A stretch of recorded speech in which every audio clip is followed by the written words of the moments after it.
नमस्कार दोस्तों। मैं विनोद कुमार आज से फिर अपने यूट्यूब चैनल ब्रिलियंट विनोद पर आपके सामने एक वीडियो लेकर आया हूं, जिसका टॉपिक आपको स्क्रीन पर दिख ही रहा होगा। जिसका पहला पॉइंट है भूमि सर्वेक्षण का अर्थ। जो बिहार में हो रहा है भूमि सर्वेक्षण है, उसका अर्थ क्या है, भूमि सर्वेक्षण कराए जाने का कारण, जो बिहार में सर्वेक्षण हो रहा है भूमि का, उसका कारण क्या है, भूमि सर्वेक्षण के प्रक्रम प्रक्रम क्या है। तो आज डिटेल में हम इसके बारे में जानेंगे, क्या कारण है, क्या अर्थ है और क्या प्रक्रम है। तो चलिए स्टेप बाय स्टेप शुरू करते हैं हम लोग। तो सबसे पहला टॉपिक है अपना भूमि सर्वेक्षण का अर्थ। तो भूमि सर्वेक्षण का आज हम जानेंगे भूमि सर्वेक्षण का अर्थ। तो भूमि सर्वेक्षण का अर्थ क्या है, भू सर्वेक्षण और बंदोबस्ती एक ऐसी व्यवस्था है जिसके द्वारा या जिसके माध्यम से किसी रैयत भूस्वामी के जोत की भूमि धारित भूमि की सीमा निश्चित करना, उसका रकबा या क्षेत्रफल निकालकर उससे समझौता संबंधी कागजाती विलेख तैयार किया जाता है। तो भूमि सर्वेक्षण अर्थ क्या है कि किसी रैयती भूमि या किसी भूमि का, उसमें जोत भूमि धारित भूमि या कोई भी भूमि हो जिस पर रहता है और जिसको जोत के लिए यूज करता हो, उसकी सीमांकन करना, उसका सीमा निर्धारित करना, उसका रकबा क्षेत्रफल निर्धारित करना, उस और क्षेत्रफल और रकबा के अकॉर्डिंग उसका कागजी विलेख तैयार करना, जो भूमि सर्वेक्षण में आता है। उसका कागजी विलेख तैयार करना ही भूमि सर्वेक्षण का अर्थ है। वास्तव में भूमि के सर्वेक्षण एवं बंदोबस्ती का व्यापक रूप है। पहला पॉइंट आप समझ ही गए होंगे भूमि सर्वेक्षण का अर्थ क्या होता है। अब आते हैं हम लोग अपने दूसरे पॉइंट पे।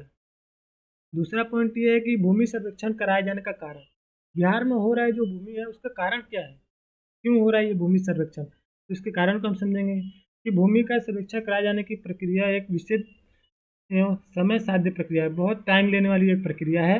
भूमि के स्वामित्व में विधिक आवश्यकताओं के आधार पर हुए परिवर्तनों के आधार पर अधिकारों को प्रदर्शित करने वाले भू अभिलेखों में रैयत अभिधारी के नाम की प्रविष्टि आवश्यक होती है। इसके अतिरिक्त सुव्यवस्थित भूमि व्यवस्था के लिए अधिकारों को प्रदर्शित करने वाले भूमि अभिलेख की आवश्यकता सरकार एवं रैयतों दोनों को होती है, ताकि उसके आधार पर दोनों अपने अपने अधिकारों एवं कर्तव्यों के प्रति जागरूक रहें। ये तो आप समझ ही गए होंगे। तो इसके मेन अब पॉइंट को पढ़ लेते हैं कि इसका कारण क्या है। तो पहला कारण ये है कि नए भूमि सर्वेक्षण की आवश्यकता का एक महत्वपूर्ण कारण यह रहता है कि पूर्व में किए गए सर्वेक्षण को संपन्न हुए एक लंबा अंतराल रहता है। तो जैसे कि ये बात सही है कि जो इससे जब सर्वे स्टार्ट हुआ है तो उससे जो पहले सर्वे होता है उनके बीच में बहुत ही लंबा एक अंतराल रहता है, जिसके कारण तत्कालीन समय के दौरान की गई भू स्वामित्व की प्रविष्टि पुरानी हो चुकी होती है तथा कई विविधिक कारणों से उसमें परिवर्तनों के प्रविष्टि की आवश्यकता होती है। ये सही है। तो अब हम इसके दूसरे कारण को पढ़ेंगे कि भूमि सर्वेक्षण कराए जाने का कारण क्या है। तो दूसरा पॉइंट ये है कि अधिकार अभिलेख, मतलब अधिकार अभिलेख को ही खतियान भी बोलते हैं, जिसमें पूरा डिटेल रहता है, ब्यौरा रहता है किसी आदमी के ज़मीन का।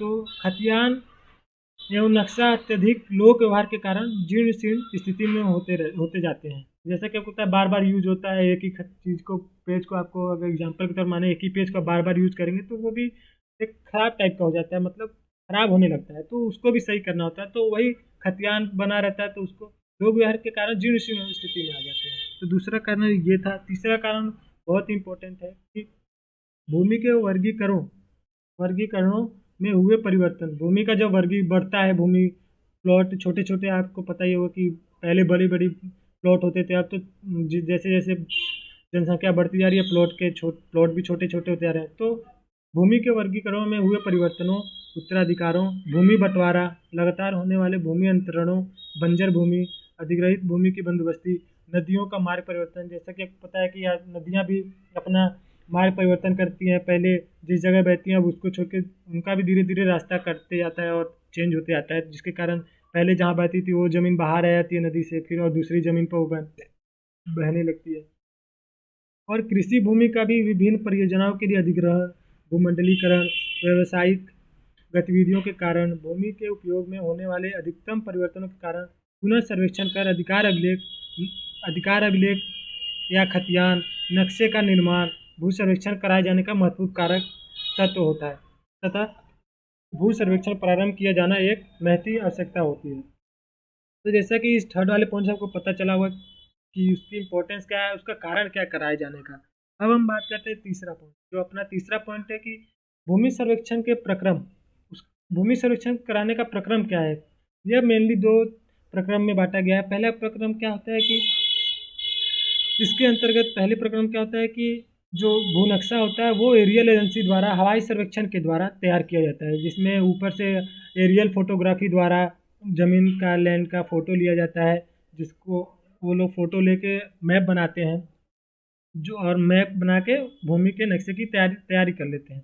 तो ये एरियल एजेंसी द्वारा किया जाता है। उसके बाद दूसरा पॉइंट आता है, जब मैप एरियल एजेंसी द्वारा तैयार हो जाता है उसके बाद वो उसका सत्यापन होता है। तो वो दूसरे पॉइंट में लिखा हुआ है कि सर्वेक्षण भूमि के मानचित्र के निर्माण के बाद किश्तवाड़, खानापुरी, विश्रांति आदि प्रक्रियाओं को पूरा करने के बाद अधिकार अभिलेख के निर्माण का कार्य किया जाता है। तो जैसा कि आपको विदित है कि जब एरियल एजेंसी द्वारा मैप बना दिया जाता है तो उसका किश्तवाड़, खानापुरी, विश्रांति ये सब प्रक्रियाएं होती हैं जिसके द्वारा उसको सत्यापित किया जाता है। उसके बाद अधिकार अभिलेख के निर्माण का कार्य किया जाता है।